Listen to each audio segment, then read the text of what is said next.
The world is a status-seeking machine. From the moment you enter the workforce, you are told that your value is a reflection of your rank and your visible assets. We are conditioned to believe that wealth is a vertical ladder where every rung is built on the validation of others. We equate our net worth with our self-worth. We allow the flickering opinions of the crowd to dictate our inner peace. This is the ultimate trap of the modern age. We are addicted to status, yet status is the most volatile asset on the planet. To understand the path to unlimited wealth, you must first understand a man who was willing to lose his status to gain his soul. Seneca was not just a philosopher. He was once the wealthiest man in Rome and the advisor to an emperor. Then, in a moment, he lost everything. He was cast out into exile and stripped of his titles. But in that silence, he discovered something the rich rarely find. He found that the greatest obstacle to rationality is the human ego. Most people lose their way not because they lack money, but because they cannot bear the thought of looking small. They sacrifice the long-term compounding of their wealth for the short-term high of being noticed.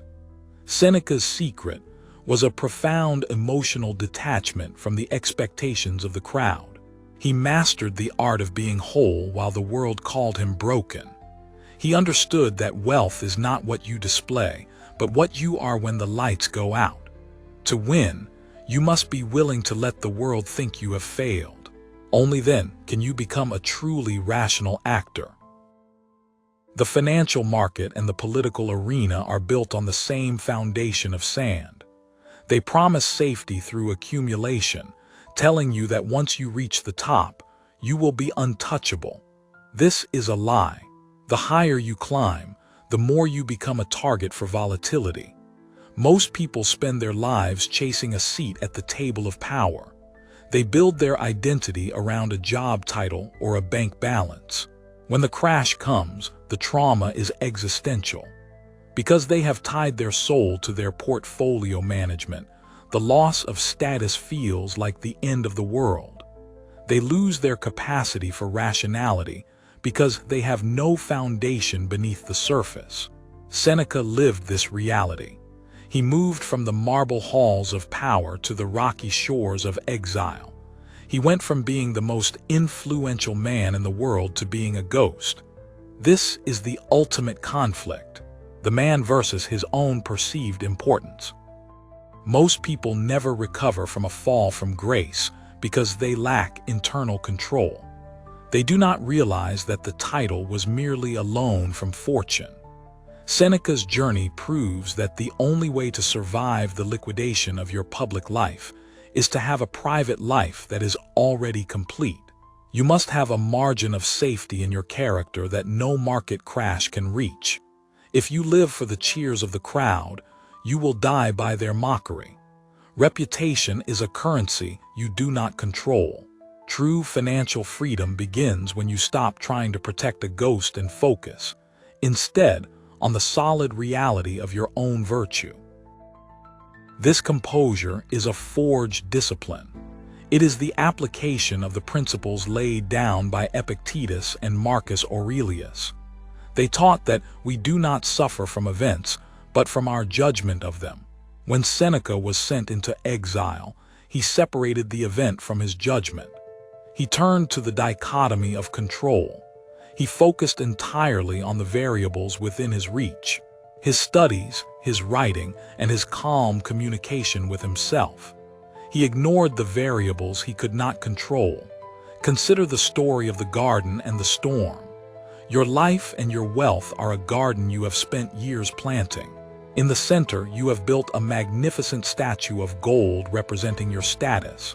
For years, the sun shines and the statue glows. You begin to believe that you are the statue. Then, the storm arrives. The storm is the market crash, the scandal, or the loss of your reputation. The lightning strikes and the statue of your status is shattered. The average person stands in the garden weeping over the broken metal. They have forgotten that the soil is still there and the trees are still growing.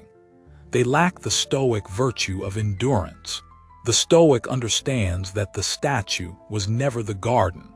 He realizes that the storm has actually done him a favor by removing the distraction of vanity. He focuses on the compound interest of the soil. He knows that as long as the roots are deep, the garden will survive the rain. Seneca stopped trying to be the statue of a statesman and became the gardener of his own soul. He practiced the art of being the mountain while the clouds of status passed by. He realized that the only things that truly belong to you are the things you can keep during a shipwreck. If you are building a portfolio that your ego is not allowed to touch, comment equity below.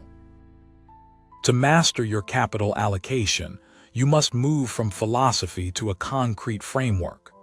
The first step is premeditatio malorum, the premeditation of evils. It is the ultimate form of risk management. Every morning, sit in the comfort of your life and imagine its collapse. Imagine your bank account is frozen and your professional network has vanished. This is not pessimism. It is the creation of a psychological margin of safety.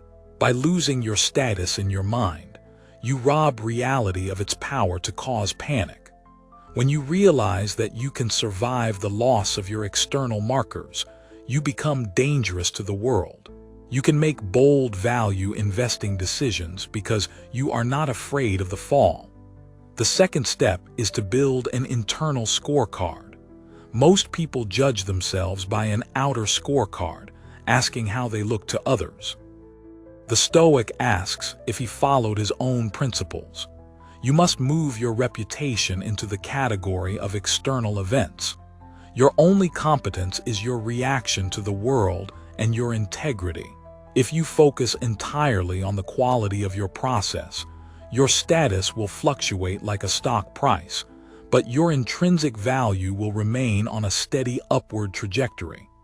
The third step is the commitment to radical patience. Real wealth is measured in decades. Seneca understood that the compound interest of wisdom and capital takes time. You must be willing to be a nobody while you build a foundation that is solid. This is the Stoic discipline of persistence. Resist the urge to tinker with your strategy when the world gets loud. Finally, you must achieve mental independence. You cannot look to social media for validation. If you are doing your work correctly, you will often look wrong to the crowd for a long time. This is your inner citadel, a place of total equanimity where your self-worth is decoupled from your social rank. You have achieved the ultimate level of capital allocation by allocating your soul to the things that cannot be taken away. The ultimate form of prosperity is the capacity to navigate a burning building and emerge without the scent of smoke upon your clothes. For the Stoic, the fall of a leader or the loss of a fortune is often a liberation. When the burden of status is lifted, the man is finally allowed to walk upright. He starts living for a purpose that actually matters. If you have all the accolades in the world but you are still a slave to the fear of losing them, you are living in a gilded cage. But if you have been through the fire and found that you were still standing, you are truly wealthy. You have discovered that unlimited wealth is the peace that comes from knowing you need nothing from the world to be complete. The path to freedom is the realization that you are the mountain. The clouds of status are just passing weather. They do not change the stone. You move from the chaos of the crowd to the calm of the mentor. You realize that your peace of mind is the highest form of currency. It is a currency that you alone issue. True wealth is found in the moments where you no longer need to prove your value to anyone but yourself. It is the ability to own your time and your future without asking for permission. Subscribe to Money and Stoicism to master your finances and your mind. Like this video if you seek true freedom. Thank you for watching. Your journey to financial mastery does not end here. Continue your evolution by watching the next lesson on your screen.